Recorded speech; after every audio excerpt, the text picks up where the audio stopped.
देवेश्वर इंद्र को प्रसन्न किया, परंतु देवराज इंद्र ने ऐसा पुत्र प्रदान करने में अपने को असमर्थ बताकर सर्वेश्वर महाशक्ति संपन्न महादेव की आराधना करने का उपदेश दिया। शिव जी ने कहा कि हे विप्र, पूर्व काल में ब्रह्मा जी ने मुनियों के बड़े बड़े देवताओं ने मेरे अवतार धारण करने के लिए तपस्या द्वारा मेरी आराधना किया था, इसलिए तुम्हारा अयोनिज पुत्र होऊंगा तथा मेरा नाम नंदी होगा। नंदीश्वर जी कहते, मुने यो कहकर कृपालु शंकर ने अपने चरणों में प्रणिपात करके सामने खड़े हुए शिलाद मुनि की ओर कृपा दृष्टि से देखा और आदेश दिया कि आप यज्ञ क्षेत्र को जोत रहे थे, उसी समय मैं शंभु की आज्ञा से यज्ञ के पूर्व ही उनके शरीर से उपतन हो गया। बोलिए नंदीश्वर भगवान की। नंदीश्वर जी का जन्म हुआ, फिर तपस्या किए, वर की प्राप्ति हुई, अभिषेक हुआ। उसके बाद नंदीश्वर जी का विवाह का बड़ा विस्तार से कथा है। और नंदीश्वर जी के साथ में एक और रहते हैं, कौन? काल भैरव।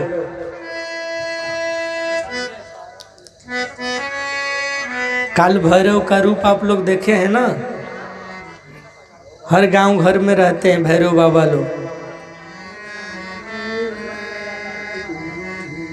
जितना बढ़िया बढ़िया चीज है बढ़िया देवता लोगों को चढ़ता है, जिसको कोई नहीं पूछता है उसको बाबा शिव स्वीकार करते।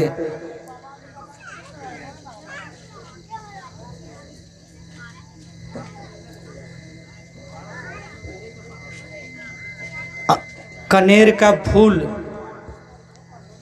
उसका फर कोई खा ले तो मर जाए, ऐसा उसमें प्रभाव है, लेकिन कनेर का फूल बाबा को चढ़ता है। आक का फूल बाबा को चढ़ता है। आप आक का कोई दूध पी ले तो फिर बहुत गड़बड़ हो जाए। धतूरा ऐसा चीज है, अगर व्यक्ति खा ले तो फिर पागल ही हो जाता है, लेकिन बाबा को चढ़ता है। इसका अर्थ क्या है? गहरा अर्थ यह है कि प्रकृति में जो कुछ भी है वो सब मेरा है, मेरा ही बच्चा है, मैंने ही उसको उत्पन्न किया है।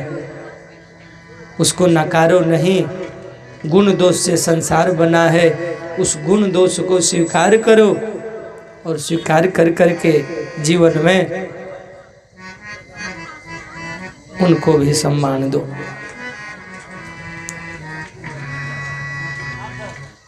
भैरव अवतार का वर्णन करके नंदीश्वर ने कहा, महामुने, परमेश्वर सत्पुरुषों के प्रेमी हैं। उन्होंने मार्गशीर्ष मास के कृष्ण पक्ष की अष्टमी को भैरव रूप से अवतार लिया था, इसलिए जो मनुष्य मार्गशीर्ष मास की कृष्णाष्टमी को काल भैरव के सन्निकट उपवास करके रात्रि में जागरण करता है, वह समस्त पापों से मुक्त हो जाता है।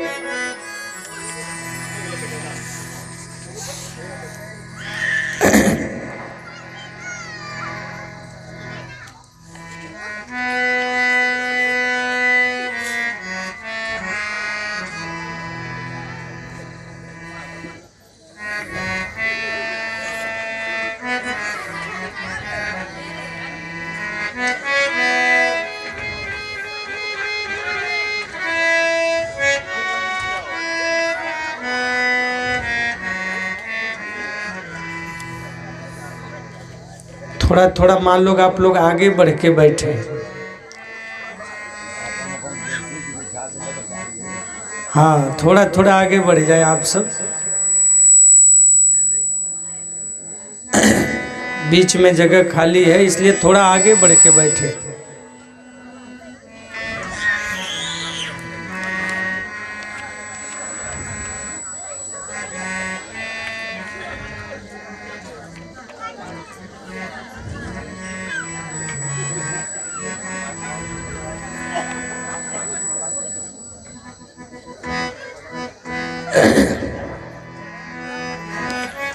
शिव जी का सुचिस्म मति के गर्भ से प्राकट्य, ब्रह्मा द्वारा बालक का संस्कार करके गृहपति का नाम रखा जाना और नारद जी द्वारा उसका भविष्य कथन, पिता की आज्ञा से प्रकट होना, गृहपति उन्हें ठुकराना, शिव जी का प्रकट होकर उन्हें वरदान देने की मंगलमयी कथा आदरणीय सूत जी महाराज ने श्रवण कराया।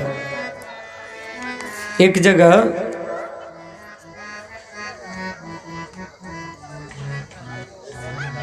लोगों में एक ही झगड़ा चल रहा था, भगवान हैं तो कैसे हैं। संत महापुरुष आते हैं, समझाना चाहते हैं कि देखो दिखते नहीं हैं पर हैं।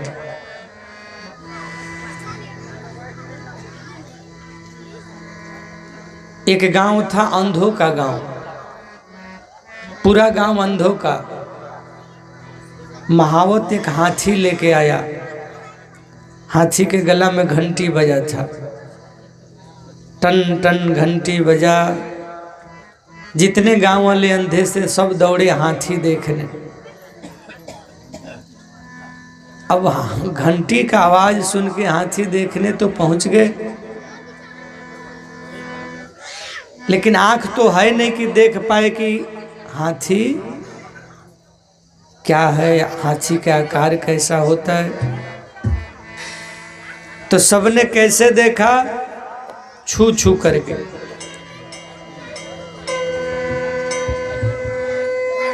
किसी ने पांव पकड़ा, किसी ने पूंछ पकड़ा, किसी ने कान पकड़ा, किसी ने सूंड पकड़ा और किसी ने नाक पकड़ा, किसी ने पीठ पकड़ा। सबने अपने अपने अनुसार से पकड़ा और पकड़ करके अपना अपना अर्थ बताने लगे। बाद में अंधों में चर्चा होने लगा, तुमने हाथी देखा? बोले हाँ। आँख ही नहीं तो कैसे देखा? बोला छू कर देखा। छू कर देखा? बोले हाँ। तो जो कान पकड़ा था उससे पूछे, बताओ बताओ हाथी कैसी होती है? बोला सूप के जैसा, क्योंकि कान सूप जैसा होता है। जिसने पैर पकड़ा था उससे पूछा गया, तुम बताओ हाथी का कैसा स्वरूप होता है? बोले पिलर जैसा, पाया जैसा। जिसने पूंछ पकड़ा था, तुम बताओ हाथी? बोला लाठी जैसा। ये बाबा लाठी लेके आए हैं ना? हाँ। पीठ पकड़ा था, उससे पूछा गया हाथी? बोला वो तो पलस्तर बराबर जैसे होता है वैसे। जो जैसा दे हाथ से स्पर्श किया था। अब तो हाथी वाला बेचारा हाथी लेके चल गया, गांव वालों में झगड़ा होने लगा। कोई कहता है हाथी सूप जैसा, कोई कहता चबूतरा जैसा, कोई कहता लाठी जैसा, कोई कहता पिलर जैसा। अब तो गांव वालों में बातचीत बंद हो गया, सब अपना अपना बात कहने लगे, हम बड़े हम बड़े।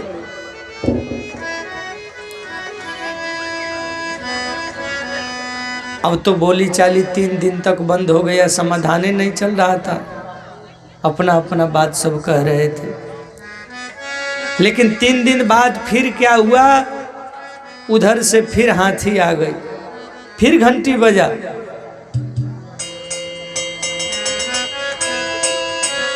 फिर सब गांव वाले दौड़े दौड़े गए और जाकर के बैठ गए और बैठ के बोले, भैया रुको, हाथी वाले। हाँ।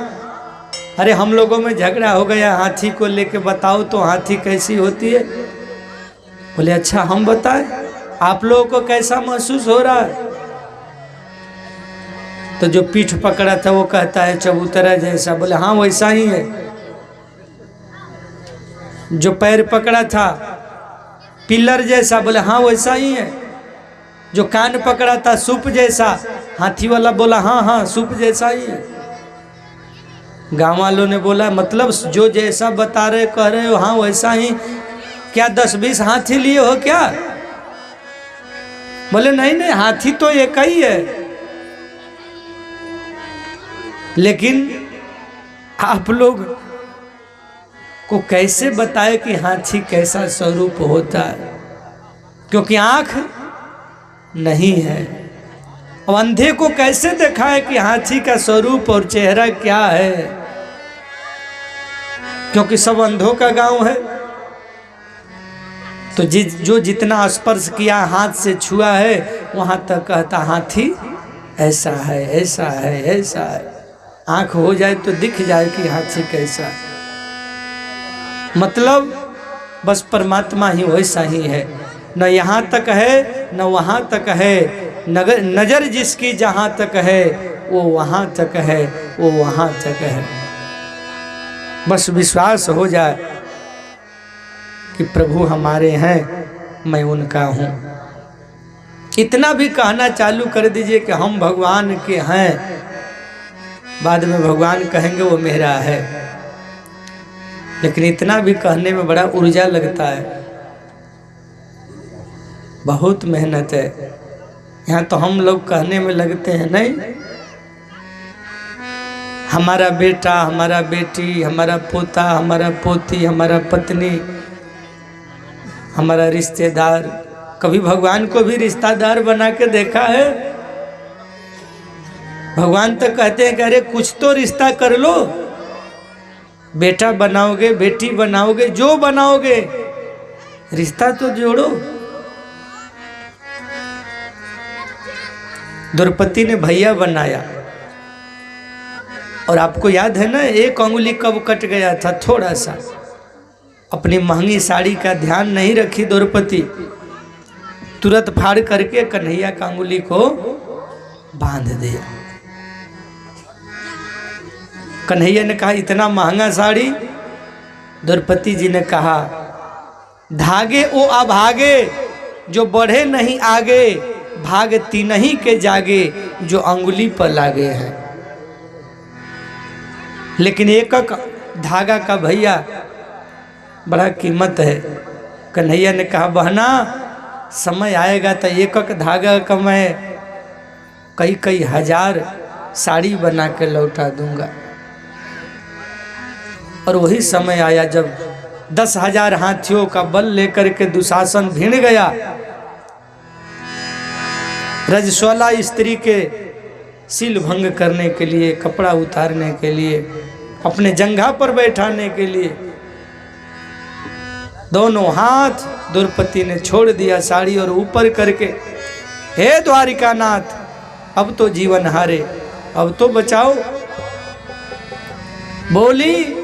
और भगवान साड़ी रूप में अवतार ले लिए, साड़ी का अवतार हो गया।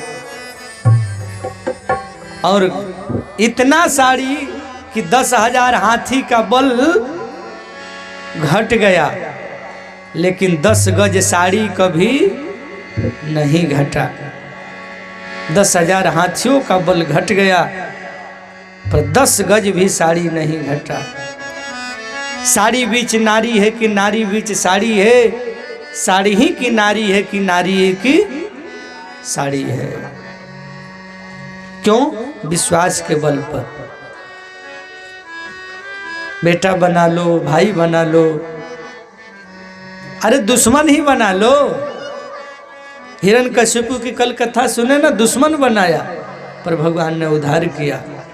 क्योंकि दोस्त उतना याद नहीं आता जितना दुश्मन याद आता है, वो बार बार चित्त में आता है। बस याद ही तो करना है, भगवान को याद आनी चाहिए उनको। गोपिया बार बार क्यों कन्हैया से दूर रही? क्योंकि याद करना था, जीवन भर याद करना था। तुम्हारी याद आती है और याद ही परमात्मा का करना चाहिए।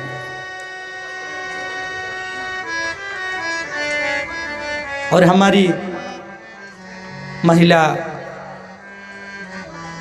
जो हमारी जनकपुर वासी की मिथिलानिया थी, वो तो कन्हैया को पहुना कहती थी। और मिथिलानियों ने तो नाता जोड़ा और हमारे अयोध्या में जो पहले संत रहते थे, जो मथुरा के मिथिला के थे, वो तो पाहुन कहते थे। हमारे मामा जी नारायण भक्तमाली बक्सर के, जो गरियाते थे सीधे राम जी को, बोले तो हमारा पहुना है।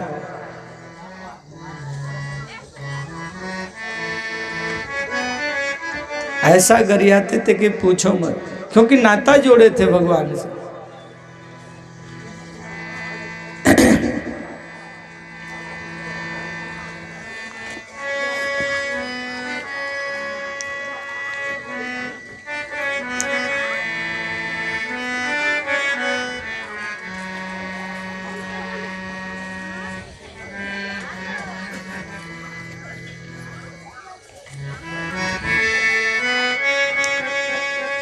हे मुरलीधर